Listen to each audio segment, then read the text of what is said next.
शांति पथ प्रदर्शन का स्वाध्याय हम सभी कर रहे हैं। क्षुल्लक श्री जिनेन्द्र जी वर्णी द्वारा विरचित।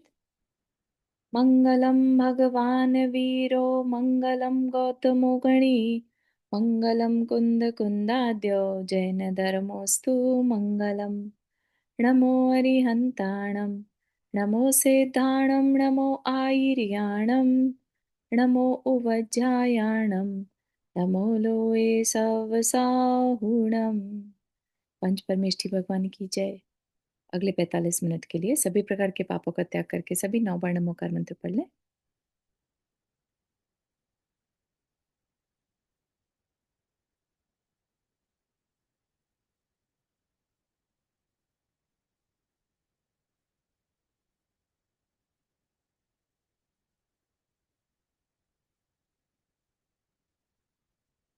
हाँ, तो आप क्वेश्चन पूछ रहे थे ना आंटी? हाँ हाँ। ठीक है, आवाज अभी ठीक आ रही है? हाँ अब ठीक आ रही है, वो मेरे में गड़बड़ थी कुछ। जी जी, नो प्रॉब्लम। तो अपनी जो चर्चा हो रही थी कि विदेह क्षेत्र जाऊं, वहां तीर्थंकर के दर्शन करूं, है ना? ओ, तो हाँ। उसमें अपना कल्याण की भावना कम है। उसमें क्या है कि मैं ऐसे इन्वायरमेंट के दर्शन करूं। ओके। ठीक है ना? तो वहां पर भी इंद्रिय इच्छा ज्यादा है। ठीक है। अगर हमें वाकई में असली शांति चाहिए तो हाँ। उसमें कोई इच्छा नहीं है। उसमें क्या ओ, है, सिर्फ मैं अपने को पा जाऊं या मैं हाँ। परमात्मा को पाऊं। ठीक है है ना? ठीक है। हाँ, ठीक है, थैंक यू। तो मैं कल रात को ऐसे ही सोच रही थी तो अच्छी मुझे बात है, सोचना चाहिए, विचार करना चाहिए। है ना? Thank you so much. चलिए, अब जो यहाँ पर विशेष ध्यान देने वाली बात क्या है जो हम नहीं कर पाते हैं, वो ये है कि द्वेष और साम्यता दोनों एक साथ नहीं रह सकते। ठीक है? साम्यता है तो द्वेष नहीं है, और द्वेष है तो साम्यता नहीं है। द्वेष कहिए, राग साथ में जोड़ लीजिएगा। एक तरफ राग द्वेष है और एक तरफ साम्यता है। ठीक है? साम्यता के साथ शांति है और राग द्वेष के साथ आकुलता है। ठीक है? अपन करते क्या है गलती? हम चाहते हैं कि हम राग द्वेष के साथ शांति को पालें, जो कि कभी हो नहीं सकता। है ना? तो क्या हो गया, ये मूल में ही भूल है। क्या मूल में भूल है? कि हम सोचते हैं कि राग द्वेष भी करते रहें और शांति भी मिल जाए। ठीक है ना? तो अब हमारी कोई भी क्रिया हो, अगर उसमें राग है तो समझिएगा कि शांति की प्राप्ति नहीं हो सकती। सब कुछ छोड़कर साम्य भाव में आना ही होगा। ठीक है ना? जब हम अपने पास होते हैं, राइट, वहां पर जब हमें अपना स्वरूप समझ में आ चुका है और हम अपने पास हैं, तो वहां किसी भी तरह का राग द्वेष के लिए कोई स्थान ही नहीं है। क्यों? क्योंकि राग द्वेष करते रहना तो कर्म की वजह से हम करते रहते हैं। लेकिन अगर हम कर्म को भी अपने से दूर कर दें, कि वो भी पर है। जहां तक आपको याद हो कि जब हम पर की बात समझ रहे थे, स्व पर की बात समझ रहे थे, स्व क्या और पर क्या, है ना? तो पर 3 प्रकार का है। एक तो जो स्थूल पर है, जो कि घर हो गया, परिवार हो गया, है ना, गाड़ी हो गई, ये सब क्या है, ये स्थूल पर है। फिर हमारा अपना शरीर, वो क्या है, वो भी पर है। और उससे भी सूक्ष्म चले जाएं तो हमारे कर्म, हमारे विचार। ठीक है ना? तो ये भी पर हैं, क्योंकि ये भी क्या है, ये भी वर्गणाएं हैं, पुद्गल हैं। और पुद्गल कभी जीव का हो नहीं सकता। ठीक है ना? उस अपेक्षा से हम ये निर्णय पे पहुंचते हैं कि ये भी मैं नहीं हूं। तो सोचिए कि विचार के बिना हम क्या हैं? क्या विचार के बिना कोई राग है, कोई द्वेष है? विचार आता है तभी हमारे अंदर राग या द्वेष के भाव होते हैं, या राग द्वेष है तो ही विचार आते हैं। तो अगर उनको भी हटा दिया जाए तो क्या बचेगा? सिर्फ साम्य भाव। ठीक है?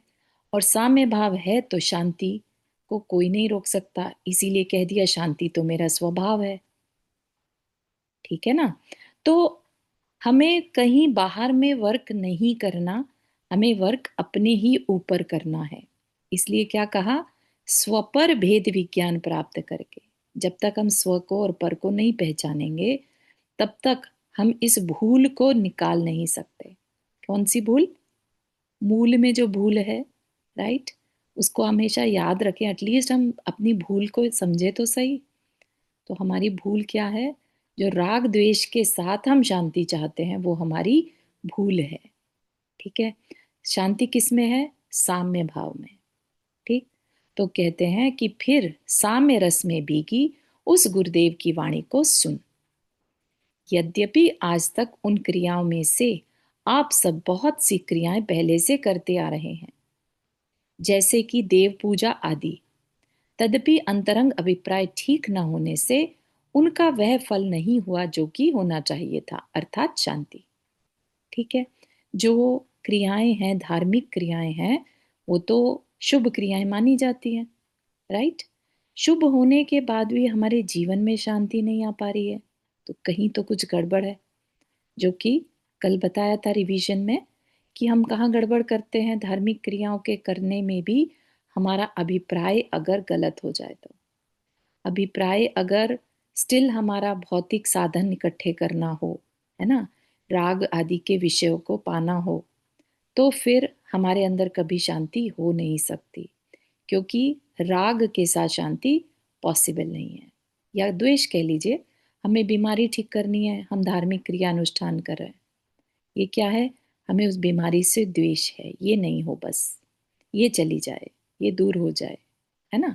दुख से द्वेष होना, ये कैसे भी दूर हो जाए, है ना।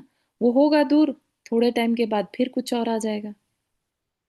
तो ये दुख और सुख, राग और द्वेष, इनको दूर करते करते, इनको पाने की कोशिश में हम बस भागते ही रहते हैं, इसलिए शांति फील ही नहीं होती। ठीक है ना। इसलिए यह कहने में आता है कि जितने अधिक धर्म करने वाले व्यक्ति हैं, उतने अधिक दुखी हैं। यह बात झूठी भी नहीं है, क्योंकि वास्तव में ऊपर से देखने में ऐसा ही दिखाई दे रहा है। उसका कारण यह है कि या तो वे क्रियाएं मिथ्या अभिप्राय पूर्वक की जा रही हैं। ठीक है। मिथ्या अभिप्राय मतलब कि पीछे में भाव क्या है, कि मेरा ये काम बन जाए, कुछ मुझे मिल जाए।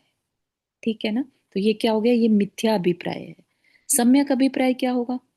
सम्यक अभिप्राय होगा कि मैं, सच्चा अभिप्राय, कि मैं भी भगवान जैसा बनूं, मेरे अंदर भी वो क्वालिटीज प्रकट हों जो भगवान में है। ठीक है ना। तो ये क्या हुआ? ये सच्चा अभिप्राय हो गया। लेकिन हमारे को क्या लगता है, अरे थोड़ा सा ही तो समय है और हमें तो ये चाहिए, हमारा काम भगवान से नहीं मांगेंगे तो कहाँ मांगेंगे, कहाँ जाएं हम, है ना। तो हम उस चक्कर में जब पूजा करते हैं, तो पीछे के भाव को टटोले बिना हम क्रिया कर जाते हैं। ठीक है ना। और फिर जीवन में शांति नजर नहीं आती। ठीक है ना। फिर हम क्या करते हैं? अप्रभावना कर देते हैं। ऐसा लगता है कि धर्म करने वाला भी कितना दुखी है। ठीक है ना। अपने अंदर हम शांति बनाए रखें तो हम बिना वजह धर्म प्रभावना भी कर देते हैं। ठीक है ना। तो ये हमें क्लैरिटी होनी चाहिए कि जो हमारे जीवन में सुख दुख आया है, वो कर्म के उदय से आ रहा है, और वो कर्म भी हम ही ने ही किए हैं। ठीक है ना। अब उसको जल्द से जल्द दूर करूं, जल्द से जल्द बड़ी से बड़ी पूजा करूं, अनुष्ठान करूं, अरे हो रहे हैं कि नहीं हो रहे हैं दूर, ये देखते रहें, टेस्टिंग करते रहें, तो ये सब ठीक तरीका नहीं है। सबसे उत्कृष्ट है कि हम शांत हो जाएं। ठीक है ना। कर्म थ्योरी पर भरोसा रखें, और साता असाता जो बंधती है उस पर भी भरोसा रखें, जैसा कि कल बताया गया था। ठीक। सच्चे अभिप्राय पूर्वक, अर्थात आश्रव प्रकरण में बताई गई तीसरी कोटि के अभिप्राय पूर्वक इन क्रियाओं को करने वाला तीन काल में भी कभी दुखी रह नहीं सकता, ऐसा दावे के साथ कहा जा रहा है, जा सकता है। तीसरी कोटि का अभिप्राय क्या था? शुद्ध, कि मुझे कुछ नहीं चाहिए। ठीक है ना। कुछ चाहिए ही नहीं, क्योंकि मैं अंदर में नहीं रह पा रहा हूं, इसलिए मैं धार्मिक क्रियाएं करके समय बिता रहा हूं। ठीक है ना। धार्मिक क्रिया करते हुए भगवान के गुणों को ध्यान करना, अच्छी अच्छी बातों का चिंतन करना, सात तत्वों का चिंतन करना। ठीक है ना। तो ऐसे पर्सन जिसका कि अभिप्राय शुद्ध है कि मैं साम्य भाव में रहूं, है ना, मैं अपने पास रहूं, और नहीं रह पा रहा तो शुभ शुभ क्रिया में लगूं, तो ऐसे पर्सन की लाइफ में शांति ना हो, ऐसा हो नहीं सकता, है ना। ऐसा पर्सन तीन काल में कभी दुखी रह नहीं सकता। अतः प्रत्येक क्रिया की परीक्षा अपने अभिप्राय से करते हुए चलना है। अभिप्राय पर ही जोर है, वही मुख्य है। कहते हैं ना कि किन भावों से कर रहे हैं हम, ये मैटर करता है। अब डॉक्टर है, उसके हाथ किसी का मरण भी हो जाए तो उसको मर्डरर नहीं कहते, क्योंकि अभिप्राय तो बचाने का था। ठीक है ना। और कोई पर्सन ना चाहते हुए भी खून कर दे तो उसे मर्डरर कहा जाएगा, जबकि अभिप्राय नहीं था लेकिन फिर भी मर्डर हो गया। ठीक है ना। असावधानी की उसे सजा मिलेगी। ठीक है ना। तो अभिप्राय की बात समझ में आ रही है, किस तरह हम अपने ही अभिप्राय को बदलकर संवर कर सकते हैं। यहाँ पर ये बात समझाई जा रही है कि आश्रव तो हो रहा है, मान लिया, लेकिन हम एटलीस्ट पाप कर्म का आश्रव रोक सकते हैं। उसका संवर कहा जाएगा ना। अगर पाप कर्म का आश्रव नहीं हो रहा है तो उसका संवर हो रहा है। ठीक है ना।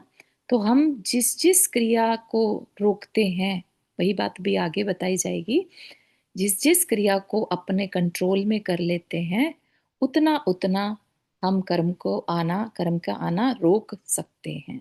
यही बात बस यहाँ पर कही जा रही है। अपना अभिप्राय बदल कर भी हम क्रिया सेम करते रहें, है ना, लेकिन अभिप्राय बदल दें पीछे का, तो भी उसका फल बदल जाएगा।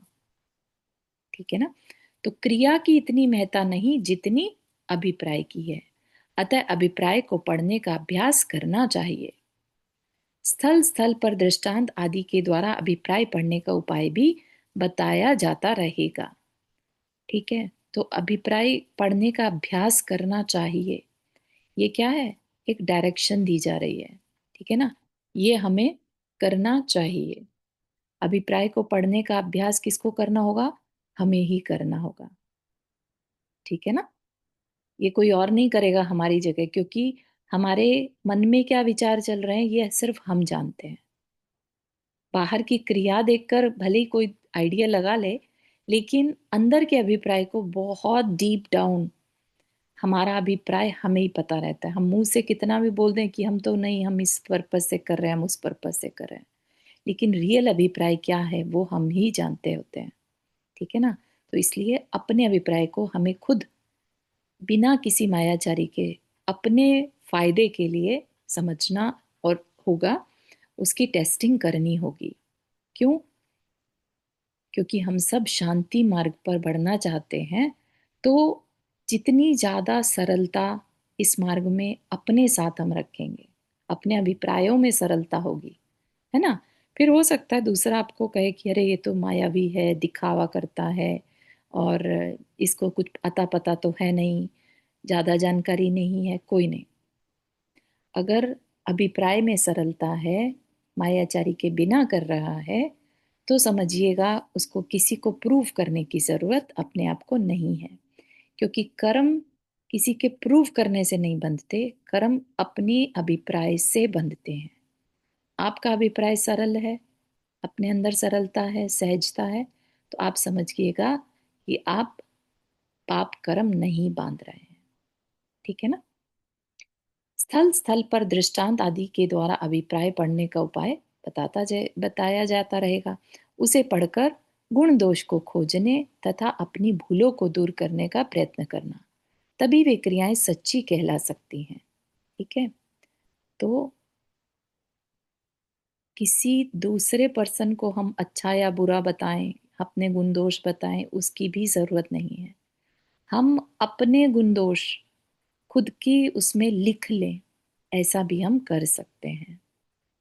ठीक है ना। फिर हम देखें हम कहाँ गलत है, हमारा अभिप्राय कहाँ गलत हो गया, तो हम अपनी खुद की जर्नलिंग कर सकते हैं। ठीक।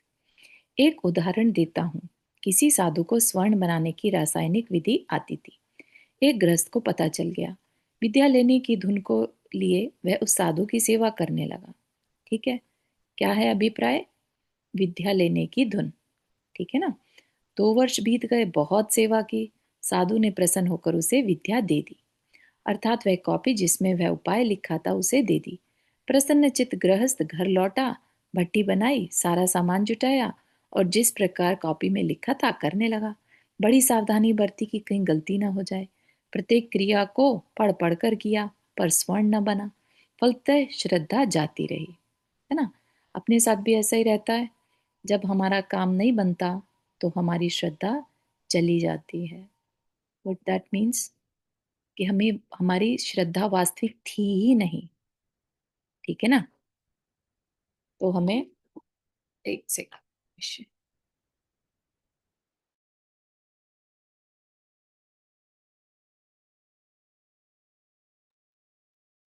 ठीक है ना। तो हमारी श्रद्धा, छोटा सा काम नहीं बने, हमारे अकॉर्डिंगली ना हो, तो क्या हमारी श्रद्धा टूट जाती है क्या?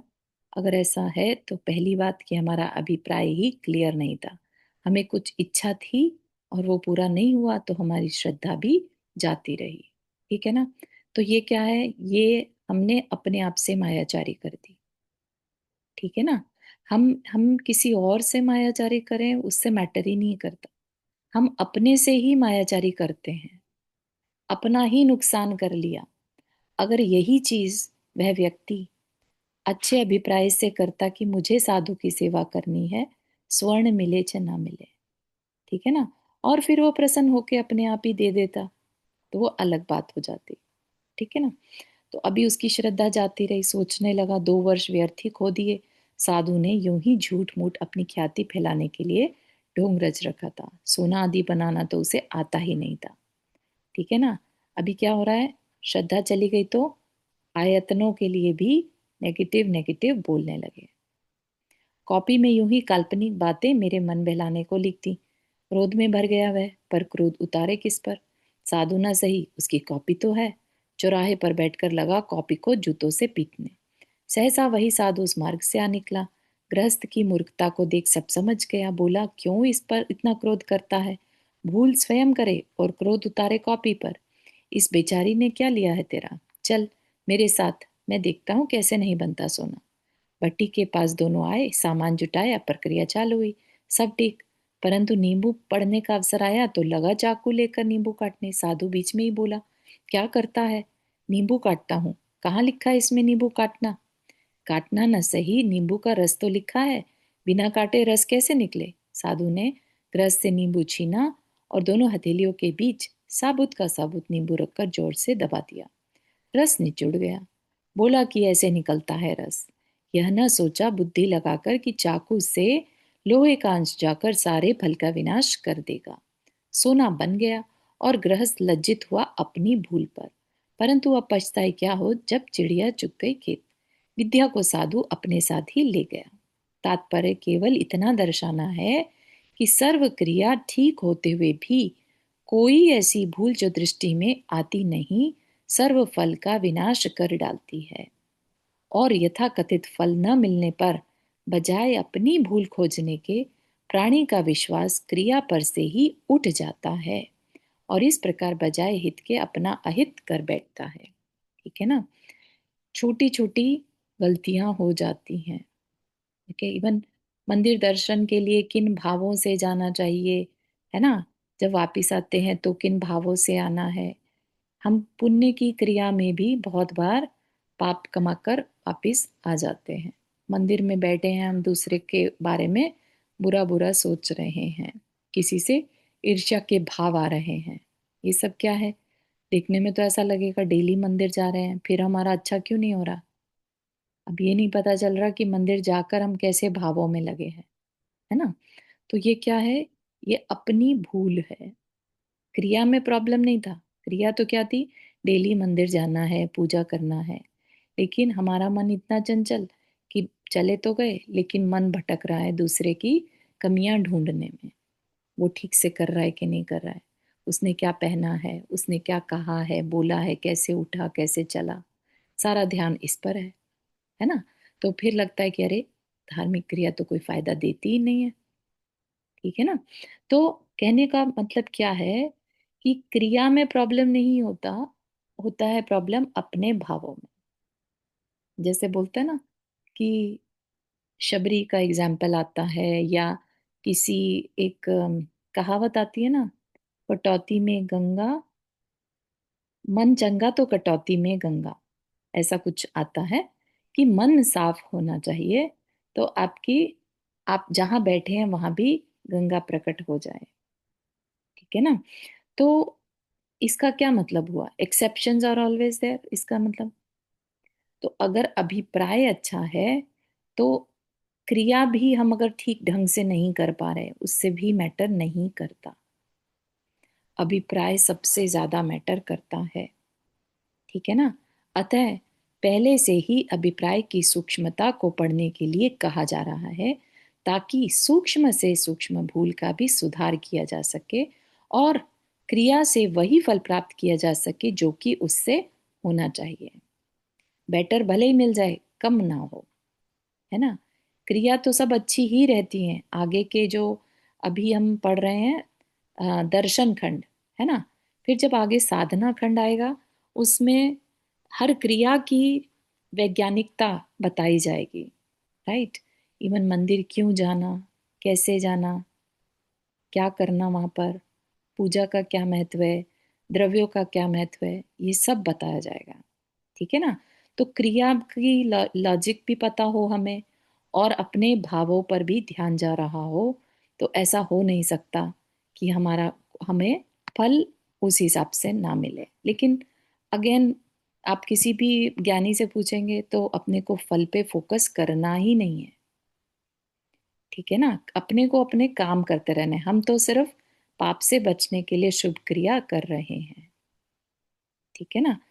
बस इतना भाव रहे तो हमारी सरलता मानी जाएगी, सहजता मानी जाएगी। ठीक है ना।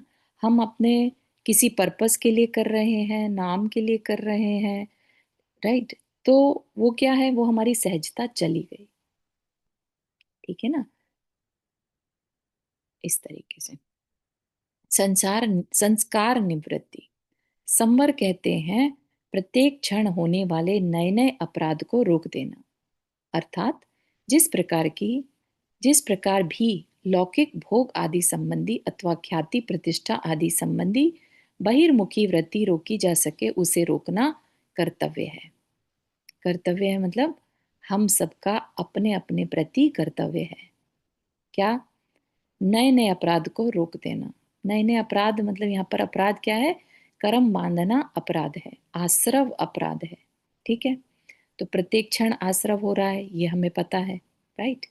लेकिन वो कहते हैं कि आश्रव तो होगा, लेकिन जितना पॉसिबल है आश्रव, पाप कर्म का आश्रव, एटलीस्ट वो तो रोक दो।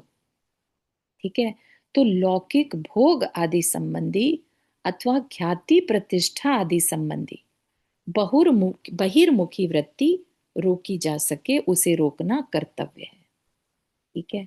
तो एज ए ह्यूमन बीइंग हम बहुत बड़ा बड़ा कुछ नहीं कर सकते, तो अपने अंदर के अभिप्राय को संभाल कर क्रिया कर सकते हैं।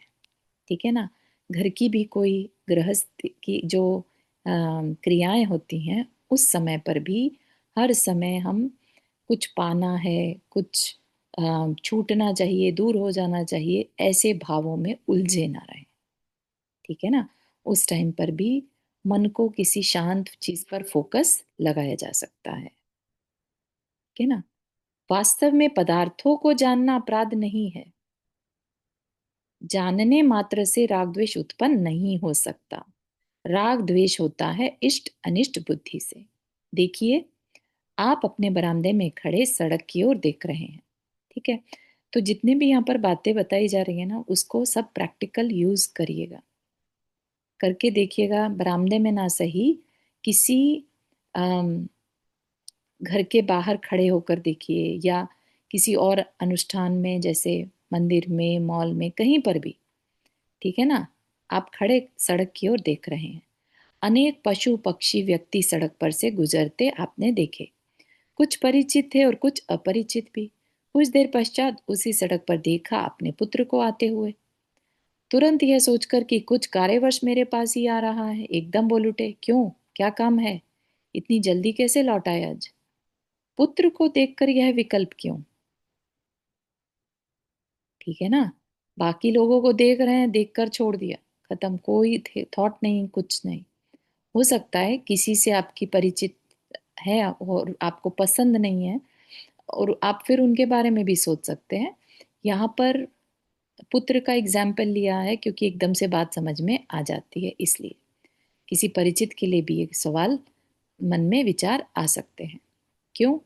क्योंकि कारण यही कि अन्य व्यक्तियों में थी माध्यस्थता और पुत्र में थी इष्टता। ठीक है ना? किसी परिचित में अगर हमारा राग है तो हम सोचेंगे, अरे इतनी देर से क्यों आया, मैं तो कितनी देर से वेट कर रहा था। या हमें पसंद नहीं है और वो दिख जाए तो, अरे इसको भी आज यहीं आना था, है ना? तो इस तरीके के भाव जब हमारे अंदर आ रहे हैं तो वहीं की वहीं कर्म बंध रहा है। ठीक है ना? और जब हम सिर्फ देखकर छोड़ दे रहे हैं, एक नॉर्मल अपरिचित को देखकर जैसे छोड़ देते हैं, तो ये क्या हो गया, ये माध्यस्थ भाव हो गया, न राग न द्वेष, राइट? तो उसमें हमें कर्म कम बंधता है। ठीक है ना? इसीलिए साधु क्या जगह जगह घूमते हैं, ताकि कहीं एक जगह रुके तो राग बढ़ने के चांसेस ज्यादा हैं। ठीक है ना? फिर भले ही वो अपने घर में नहीं है, तो घर के बाहर रहने वाला भी उतने ही कर्म बांधता है जितना घर में रहने वाला बांधता है। ठीक है ना?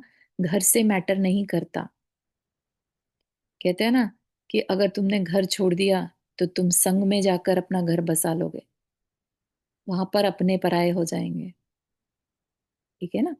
तो वास्तविकता को समझना है, इस चीज से कोई मैटर नहीं है हम कहाँ हैं, किस परिस्थिति में हैं, किस सिचुएशन में हैं, किस बैकग्राउंड से हैं। अगर हमने ठान लिया अपना कल्याण करना है, शांति को पाना है, तो अपने अभिप्राय को, अपने विचारों को देखना होगा। ठीक है? और जो बातें यहाँ पर बताई जा रही हैं कि हमें अपनी लौकिक भोग संबंधी अथवा ख्याति प्रतिष्ठा संबंधी बहिर्मुखी वृत्ति को रोकना होगा। ठीक है ना? और कुछ भी नहीं है करना को, कुछ भी नहीं है, सिर्फ अपने भावों को पकड़ते रहना है। मेरे को एक बात पूछनी है। जी। जी आंटी। अब अगर हमारे कोई जान पहचान वाले के लिए ऐसा पता चलता है कि ये गुजर गए, तो अपने को दुख तो होता है ना, तो वो नहीं होना चाहिए। क्या मतलब आंटी? देखकर दुख होता है, किसी को देखकर ऐसा? नहीं, देख कर नहीं, हमारे पहचान वाले में कोई गुजर जाते हैं। गुजर जाते हैं? हाँ। अच्छा। तो हाँ। फिर तो उसका क्या कर्म बन जाते हैं, अफसोस हाँ कर। बनता है ना, देखो। अब यहाँ पर ना थोड़ी सी हम बात कर रहे हैं अपनी आत्मा के कल्याण के लिए। ठीक है, हम दुनियादारी की बात नहीं कर रहे हैं। दुनियादारी में दुख भी दिखाना पड़ता है, दुख होता है क्योंकि संस्कार है। ठीक है ना? लेकिन यहाँ पर बात चल रही है अपने अंदर शांति को बढ़ाकर बनाकर रखने की। और शांति बनेगी कब? जब हम राग द्वेष कम करेंगे। अब आप कह रहे हैं कि किसी के जाने पर हमें दुख हो गया। क्यों दुख हुआ? क्योंकि राग था। ठीक है ना?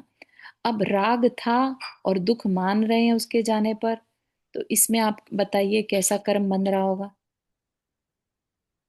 तो नहीं होना चाहिए, दुख होता है, नहीं देखो, नेचुरल है ना ये तो। ज्ञानी को दुख नहीं होता। अच्छा। ठीक है? हम अज्ञानी हैं, हम अच्छा, रागी हैं, इसलिए हमें समझ दुख होता है। समझ में आ गया अभी। आ गया? बढ़िया। ठीक है ना? ज्ञानी को दुख नहीं होता उनकी लाइफ से, तो मतलब कोई आए कोई जाए मैटर नहीं करता। ये इतना स्ट्रांग होना पड़ता है, क्योंकि दृष्टि कहाँ पर है? तत्व दृष्टि। तत्व क्या है? अनादिकाल से पंच परावर्तन करते आ रहे हैं। क्या आज के संगी साथी हैं? नहीं। क्या पहली बार शरीर मिला है? नहीं। क्या आगे नहीं मिलेगा? मिलेगा। ठीक है ना? विदिन 3 समय में दूसरा शरीर धारण कर लेते हैं, और रोने वाले पीछे रोते रह जाते हैं। ठीक है ना? ये क्या है? ये राग की पराकाष्ठा है। ठीक है? अब उस राग के कारण हम अपने इतने तीव्र कर्म बांध लेते हैं। ये क्या है? मिथ्यात्व कर्म बंधता है ना। राम जी का एग्जाम्पल इसमें बहुत प्रचलित है, राइट? जो लक्ष्मण जी को 6 माह तक कंधे पर लेकर घूमे थे कि नहीं, मेरा भाई मरा नहीं है, अभी उठ जाएगा, उठ जाएगा। ठीक है ना। देवों ने किसी तरह से उनको संबोधन दिया, तब जाके वो समझे। हमें कौन देगा आएगा संबोधन? तो हम तो अपना अकल्याण कर लेंगे राग के चक्कर में। ठीक है ना। तो ये राग और द्वेष ही तो हमारे अहित का कारण है। तो अपने अंदर देखना है राग कितना है। ठीक है। और कई बार वो दिखता नहीं है, जब परिस्थिति आती है तब रियलाइज होता है, अरे कितना राग था। ठीक है ना। जब तक कोई साथ में रह रहा है तब तक कोई मुश्किल नहीं है, बल्कि ऐसा लगता है जाए तो अच्छा है। और जब वाकई में चला जाए तो तब रियलाइज होता है कितना राग था। ठीक है ना। तो इस तरह से हम जिस परिस्थिति में हैं उसमें सबसे इम्पोर्टेंट है, पहली स्टार्टिंग में हम अपने आप को एनालाइज करें। हर एक मोमेंट पर एनालाइज करें। हमने कोई काम किया तो क्यों किया? ठीक है ना। हम कोई क्रिया कर रहे हैं तो क्यों कर रहे हैं? हम अपने बच्चे के साथ कैसा बिहेव करते हैं, दूसरे के बच्चे के साथ कैसा बिहेव करते हैं, ये भी हमें देखना होगा। ठीक है ना। हम अपने बच्चे के साथ अच्छा कर रहे हैं और दूसरे के साथ बुरा कर रहे हैं, समझिए हमारा तीव्र राग है अपने बच्चे से। अगर हम सबके साथ बराबर कर रहे हैं कि ये भी जीव है वो भी जीव है, तब हम कह सकते हैं हमारे अंदर साम्यता है। ठीक है ना। तो अपने ही भावों को टटोलना रहता है। Make sense?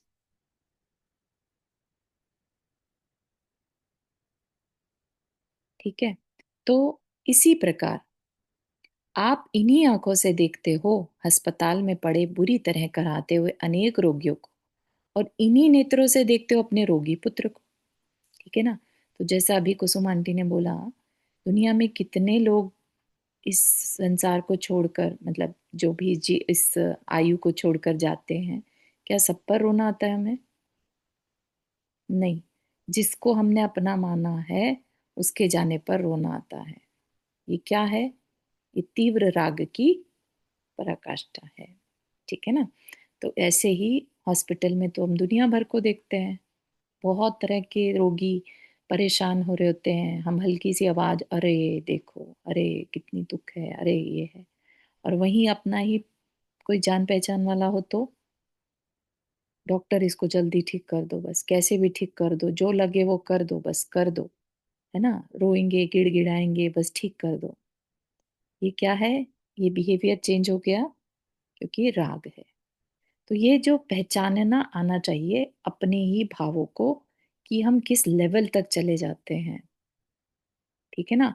और ये जो राग के भाव हो रहे हैं ना हमारे, ये ही कर्मबंध का कारण है। ठीक है ना। और कहीं से कुछ अलग से कर्म बंध रहे हो ऐसा नहीं है। ठीक।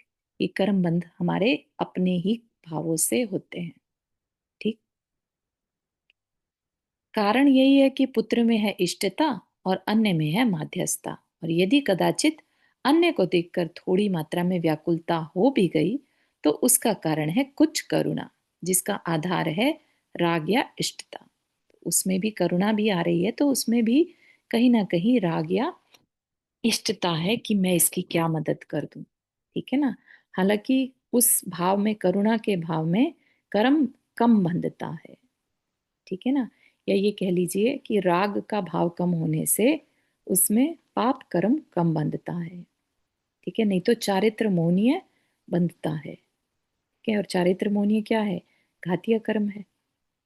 ठीक है ना। यदि पूर्ण माध्यस्थता होती तो उन्हें देखकर बिल्कुल व्याकुलता नहीं होती। उपरोक्त सिद्धांत के अनुसार हमें यह देखना है कि ऐसी कौन सी क्रियाएं संभव हैं जिनमें इष्टता अनिष्टता को पूर्ण रूप से या आंशिक रूप से अवकाश न हो। कि हम, ऐसी कौन सी क्रियाएं हैं जिसमें हम कुछ लेवल तक, है ना, जैसे कि अभी समाधि संबोधन जो हमारा सेशन चलता है उसमें बताया ना कि भोजन के प्रति एक एज के बाद भोजन के प्रति या किसी भी चीज के प्रति हमारे अंदर इच्छा ना रहे, जो मिल गया सो ठीक। ये क्या हुआ? ये हमने अपने राग को कम करना शुरू कर दिया। ठीक है ना? पहले हमें भोजन में राग था, चीजों में राग था, अब एटलीस्ट हमने वहां से ध्यान हटा लिया। मिली तो ठीक, सारी जिंदगी भोगा ही तो है। अब नहीं मिल रही तो क्या बड़ी बात है ना? अच्छा है नहीं मिल रही तो मन शांत है। ठीक है ना? तो ये क्या है? राग को घटाने के तरीके हैं। ठीक।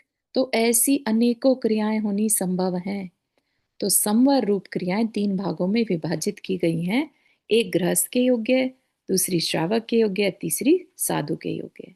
तीनों ही प्रकार की क्रियाओं का विशेष विस्तार आगे साधना खंड में किया जाने वाला है। तो बिल्कुल शांति के साथ अभी और हमें वेट करना होगा। ठीक है। अब अगला तत्व आएगा, निर्जरा तत्व। हम्म। एक मिनट ऊपर वाला दिखा दीजिएगा। हाँ, यही पिक्चर के नीचे जो लिखा था। अच्छा। चित्त की शांति ही संवर तत्व है। संवर मतलब नए कर्मों का आना, रुक जाना। राइट। तो समझिए कि जब कर्म नहीं आ रहे हैं उस समय शांति है। कर्म का आना ही व्याकुलता है और कर्म का रुक जाना ही शांति है। ठीक है ना? शांत। हाँ। अच्छा, शांत समझा। सरोवर में पड़े, अब वो यहाँ तो क्लियर नहीं दिख रहा है। शांत सरोवर में पड़े चंद्रबिंब की भांति इसी में तत्व प्रकाशित होता है। जैसे सरोवर में चंद्रमा का बिंब कब दिखाई देगा? जब जल शांत हो। है ना? तो समय बिल्कुल कब सही, है? पूरा बिंब तभी दिखाई देगा। ये हाँ। दिखाई देगा। है ना? तो चित्त की शांति कब है? संवर तत्व के साथ। हम्म, ठीक है। आगे चलते हैं, निर्जरा। निर्जरा का वैसे तो अपन सब बहुत बार इस शब्द को जानते भी हैं। निर्जरा कर्म का, बंधे हुए कर्म का अपने आत्मा प्रदेशों से हट जाना। ठीक है। अब उसको हम कैसे कर सकते हैं तो वो समझते हैं। यह निश्चय हो जाने के पश्चात कि संवर तत्व के द्वारा अर्थात वहां बताए गए विस्तृत क्रियाकलाप की साधना द्वारा शांति के बाधक संस्कारों का दमन किया जाना शक्य है, यह प्रश्न उपस्थित होता है कि क्या इतना ही पर्याप्त है? यानी कि संस्कारों का दमन, किन संस्कारों का? राग द्वेष के संस्कारों का दमन कर दिया। लेट से हम जैसा पहले बिहेव कर रहे थे अब नहीं कर रहे। है ना? तो हम पहले जितने कर्म बांध रहे थे अब नहीं बांध रहे। ये तो क्या हुआ? ये तो नए कर्मों का आना हमने रोक दिया। लेकिन क्या इतना पर्याप्त है? तो कह रहे हैं नहीं नहीं, हे भव्य, जल्दी मत कर, घबरा भी मत, सुनता रह, क्योंकि विषय लंबा है। अभी मार्ग प्रारंभ ही हुआ है। इस मार्ग की पूर्णता तो बहुत आगे जाकर होगी। संवर से बेखबर विकल्प सागर में गोते खाते जीवों की बात नहीं, संवर से बाखबर, बाखबर मतलब जिनको अब संवर की जानकारी है, संवर से बाखबर के भी जीवन में से कुछ देर के लिए आंशिक रूप से या आयु पर्यंत के लिए केवल इन विकल्पों को रोक देना मात्र पर्याप्त नहीं है। जैसे किसी ने नियम ले लिया, अच्छा आगे से अब मैं भोजन में एक्स्ट्रा नमक नहीं डालूंगा, जितना है उतना ही, नियम ले लिया। ठीक है।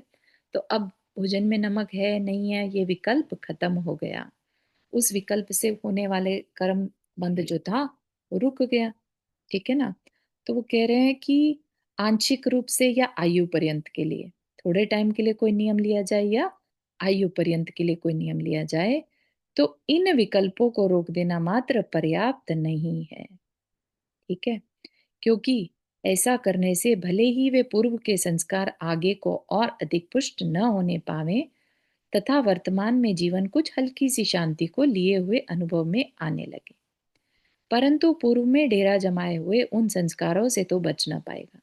ठीक है।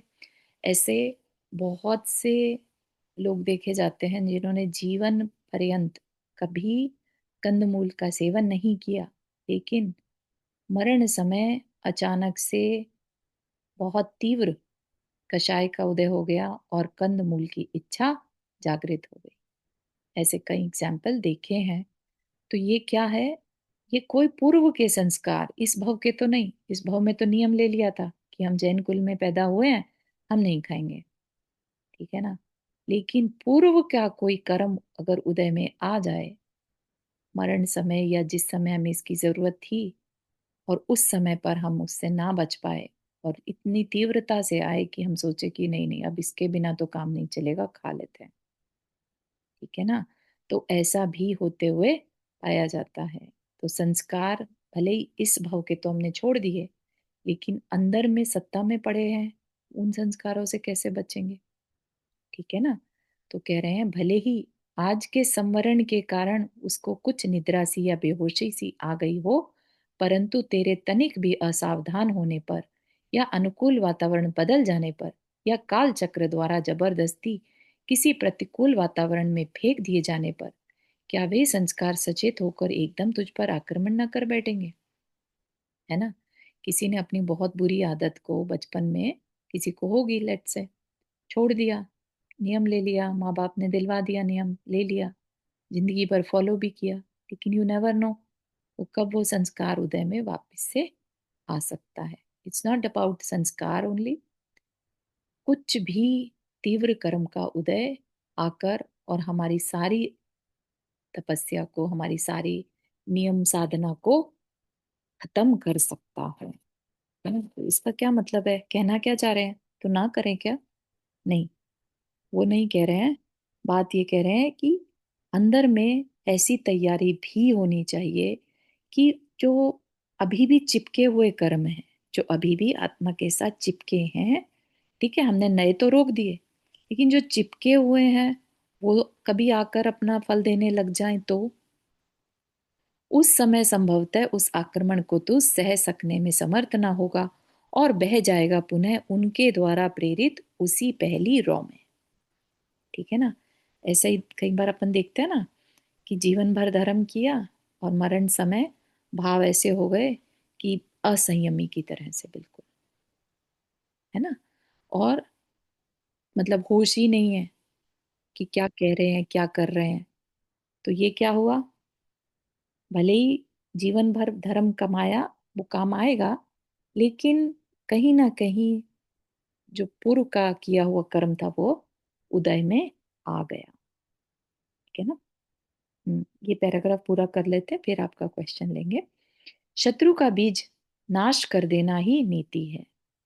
जिस प्रकार की एक कुशा घास के पाव में चुभ जाने पर चाणक्य ने उस सारी जंगल की कुशा घास का बीज नष्ट कर दिया था, उसी प्रकार जब तक एक भी संस्कार शेष है, तुझे संतोष नहीं करना चाहिए, बराबर उसके उच्छेद का उद्यम करते रहना चाहिए, थोड़ा थोड़ा या अधिक अधिक अपनी पूरी शक्ति लगाकर, ठीक है। क्या कहना चाह रहे हैं, संस्कार शेष है, हमें नहीं मालूम कि हमारे अंदर संस्कार है कि नहीं है, ठीक है ना। हम तो यही मान के चलेंगे कि हमने नियम ले लिया, हमारे संस्कार तो अब अच्छे वाले पड़ चुके हैं, राइट। लेकिन कह रहे हैं कि जब तक जीवन है तब तक हम संतोष से ना बैठे कि अरे हमारा तो हो गया, हमने तो बहुत नियम ले रखे हैं, ऐसी कभी भी अंदर में भाव नहीं लाना कि हमने तो बहुत कर लिया, हमने तो जिन बहुत धर्म किया, सब बढ़िया रहेगा, ठीक है ना। कभी भी कुछ भी हो सकता है, इसलिए हमेशा चौकन्ना रहना होगा, और अपने अभिप्राय को देखते रहना होगा, और क्या करना होगा वो फिर आगे समझाया जाएगा कि निर्जरा का यहाँ पर क्या मतलब है, और संस्कार को पूरी तरह जड़ से कैसे निकाला जाए। हम्म, हाँ नंदा जी, आप कुछ कह रहे थे। हाँ, मैं शायद ये सवाल मैंने पहले भी किया है। हम्म। कि जैसे एक हमारे मुनिराज थे, उनको भस्म रोग हो गया था। ठीक। तो वो समाधि लेना चाहते थे कि मेरे अवस्था में इस तरह का रोग हो जाना मुझे ठीक नहीं है, तो मुझे, तो उनके गुरु ने उनको थोड़े दिन के लिए वो, मतलब मुनि दीक्षा से मुक्त कर दिया था ठीक। कि तुम अपने रोग का इलाज करो। हम्म। तो अगर कभी किसी का इस तरह से, मतलब पूरी जिंदगी रहा है कोई नियम, हम्म। और कुछ वजह से अगर वो होता है, तो उसका क्या सही उपाय है, क्या मतलब, क्योंकि जैसे एक कहानी वो भी आती है ना, वो पंडित वाली की, वो क्या कहते हैं अपना स्वाध्याय कर रहे थे कि प्यास लग रही थी, लेकिन दिए में जब तक वो रहेगा, जो लौ रहेगी, मैं स्वाध्याय करता रहूंगा, और फिर बाद में वो मेढक बन गए। हम्म। तो मतलब क्या सही तरीका है? हाँ, तो सही तरीका तो इसमें दोनों ही जो एग्जाम्पल लिए हैं, ठीक है ना। अब उनको बीमारी थी और उन्होंने अपनी बीमारी के रहते दीक्षा को थोड़े समय के लिए छोड़ दिया, ठीक है ना, और फिर वापस स्थित भी हुए अपनी इस दीक्षा में। हाँ बिल्कुल। आचार्य समंतभद्र स्वामी की कहानी है ये, हाँ हाँ हाँ। है ना। बहुत बड़े आचार्य थे, उनके गुरु जानते थे कि इनके द्वारा बहुत बड़े बड़े कार्य अभी होने हैं, है ना। तो इनकी बीमारी का इलाज थोड़े टाइम के लिए अगर इनकी दीक्षा छेद कर भी दी जाए तो कोई बड़ी बात नहीं है उसमें। क्या गया उसमें, आप सोचिए। दीक्षा के भाव जिसके होते हैं, राइट, उसको सिर्फ क्रियाएं करने के लिए अलाउ कर दिया जाए और उसके लिए उसकी दीक्षा हटा दी जाए तो अंदर के भाव तो नहीं चलेगा ना। अपने को पहचानते तो है ना वो क्यों कर रहे हैं ये काम, ठीक है ना।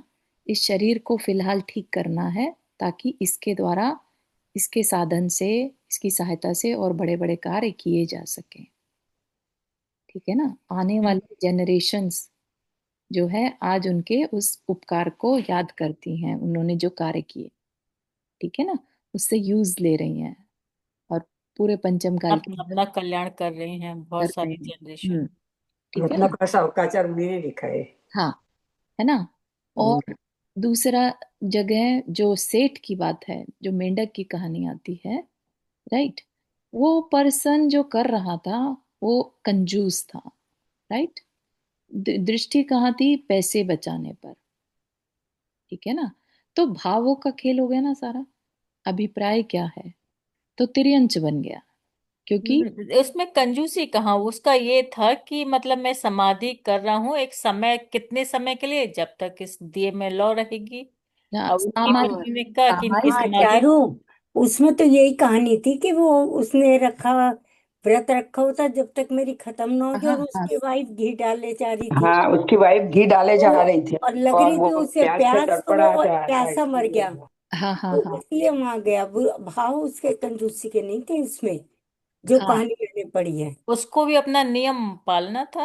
हाँ। हाँ। नहीं, जहां तक मुझे ध्यान है वो पैसा नहीं खर्चता था जरा भी। तो उसने घी भी थोड़ा ही डाला था कि नहीं इतने नहीं, में एक ना। आगे और बोलूं। हाँ, जब ये बन के मेंढक बना था, और यही मेंढक उस सैनिक के हाथी के नीचे आया था, करेक्ट करेक्ट करेक्ट, तो वो तो भक्त कंजूसी के, में नहीं था वो। गलत तुमने पढ़ा है शायद। नो क्योंकि वरीज, ठीक है, आ, मानो, माना कि वो कंजूस नहीं था, लेकिन उसके विचार जो थे, भाव बहुत विचलित हो गए, राइट। क्योंकि जिस पर्पस से बैठा था वो सामायिक के पर्पस से बैठा था। अब वो इससे प्यास ज्यादा, लग गई ना, हाँ, प्यास लग गई उसे। इससे ज्यादा भाव नहीं थे कि मेरा मरण भी हो जाए तो मैं रेडी हूँ, ठीक है ना। ऐसे भाव नहीं थे उसके, उसका सिर्फ फोकस कहाँ था, सामायिक कर्म तक बैठना है। हाँ यार, ठीक है, अब सामायिक पत्र कब मैं पानी पीऊँ, ऐसा था। हाँ, जैसे ही वो खत्म हुए तो मैं प्यानी पी लूंगा। अब वो ठीक है, नियम भी उसने अपना पूरा किया कि नहीं, जब तक तेल है तब तक मैं सामायिक करूंगा, ठीक है ना, उसको उसने फॉलो किया। तभी आगे चलकर इतना बड़ा काम कर पाया, राइट। भक्ति के भाव अंदर में बने रह गए कि मेंढक बन के भी भगवान के दर्शन करने का मन बना पाया, ठीक है ना। तो हर तरफ हम भगवान जहाँ भी के देखें, समोशरण में वो पहले पहुंच गया था सैनिक से भी। हाँ, तो हर जगह हम नहीं, वो तो देखें, जा रहा था, रास्ते में ही कुचल के मर गया। नहीं नहीं, वो हाथी के पांव के नीचे आ गए ना, तो वो पंखड़ी देव लेके बन जा के, रहा था। देव बन भाव, के वो श्रेणिक से पहले पहुंच जाता है। हाँ, अच्छा, सैनिक देव से बन पहले के। पहुंच देव जाता, बन के, देव, हाँ, देव बन के। ठीक है। तो समझने वाली बात यही है कि सब जगह भावों की चर्चा, फोकस रहता है। सारे पूरा जितना भी आप धर्म उठाकर पढ़ेंगे ना, पुराण पढ़ेंगे, कोई भी कहानी ऐसी नहीं है जिसमें अभिप्राय पर फोकस ना किया हो, ठीक है ना। तो तो क्या सही है कि मतलब अपने नियमों का पालन मरते दम तक करो, चाहे कुछ भी हो जाए, या ठीक है आपको पानी, इतनी ज्यादा आपकी स्वाध्याय में व्याकुलता हो रही है तो उठ के पानी पी लो और फिर कर लो। हाँ, तो दोनों फिर ये ही, नहीं लेना चाहिए, हाँ, ऐसा है। दोनों ही चीजें हैं। ये लेकिन जो प्रश्न में नियम लेते हैं कंट्रोल वो नहीं, सेल्फ जो कंट्रोल नहीं। नियम नियम इसीलिए लेते हैं, वो नहीं तोड़ते ऐसे। देखो, दोनों ही चीजें हैं। ये बात भी मैंने महाराज जी से पूछी थी, प्रणमेश सागर महाराज जी से। तो उनका कहना है कि दोनों तरह के नियम होते हैं। विद एक्सेप्शंस अगर करेंगे तो उसका वैसा फल मिलेगा, और विदाउट एक्सेप्शन करते हैं, मरण मरण हो जाए तो हो जाए, मैं नियम नहीं छोड़ूंगा, तो उसका जो फल मिलेगा वो वैसा मिलेगा। ठीक है ना? तो अब कैसा करना चाहिए ये अपने हाथ में है। हमसे जितना हो जाए हम करें, ना करने से तो अच्छा है। सेल्फ। वैसे भाव भी रख सकते हैं, है ना? लेकिन दृढ़ता इतनी बन गई कि नो मैटर व्हाट मुझे करना है, चाहे मरण भी हो जाए, मेरे लिए नियम बेटर प्रायोरिटी है। तो वैसा भाव कर सकते हैं, उसी हिसाब से फल मिलेगा। तो इट्स ऑल अबाउट, जैसे भाव किए, जितनी दृढ़ता दिखाई, जितना संयम है, भाव उस तरह के बन जाएंगे, वैसा ही फल मिलेगा। ठीक है ना? अपने को किसी से कंपेयर नहीं करना है। अपनी सामर्थ्य जितनी है, अपने को उस हिसाब से डिसीजंस लेने हैं। ठीक है ना? किसी के कहने में आकर भी नहीं करना है, और अपनी शक्ति को छुपाना भी नहीं। सही, बिल्कुल है। सही। तो ये सबका इंडिविजुअल होती है साधना, सबकी इंडिविजुअल है। यहाँ पर जो हम सब मिलकर पढ़ रहे हैं ना, ये मिलकर हम थ्योरी पढ़ रहे हैं। ठीक है ना? थ्योरी में बहुत सारी चीजें एक ग्रुप के लिए लिख दी जाती हैं, पूरे मानव जाति के लिए लिख दी जाती है कि क्या सही है क्या गलत है। लेकिन फिर उसके बाद इंडिविजुअल अपने विवेक को लगाकर, ठीक है ना, अपनी शक्ति को देखते हुए निर्णय ले कि मुझे कितना करना है। हम्म। मुझे लगता है चारू, अब जैसे इतना सामर्थ्य रही नहीं लोगों में, तो शायद इसीलिए ये बना दिया कि भाई कम से कम भाव से करो, चाहे कम करो। हाँ, महाराज जी भी उसको रिड्यूस करते जा रहे हैं। हाँ तो वही। इसका मतलब तो क्लियर ही है ना, कि भाव स्टिल मैटर्स। क्रिया कितनी कर पा रहे हैं नहीं कर पा रहे हैं, वो उतना मैटर नहीं करेगा। अब जैसे हम बहुत चीजें पढ़ते हैं, वो उसमें यही कहा गया कि भाव से पढ़ो चाहे कम पढ़ो। हाँ, पूजा भी करो तो तुम एक करो चाहे, लेकिन भाव से करो। भाव से करो, बिल्कुल। ये नहीं कि अपने 10 पूजा का नियम लिया है तो 10 ही इसलिए पूजा जल्दी करो। जल्दी करना है, बिल्कुल सही। बिल्कुल सही है। ठीक है, तो आज के लिए इतना ही रखते हैं। जिनवानी स्तुति। जावानी के ज्ञान से सूझे लोकालोक, सोवानी मस्तक तरो सदा देतु दोक। हे जिनवानी भारती तो ही जपो दिन रहन, जो तेरा शरण आ गए सो पावे सुख चैन। नौ बार नमक करना।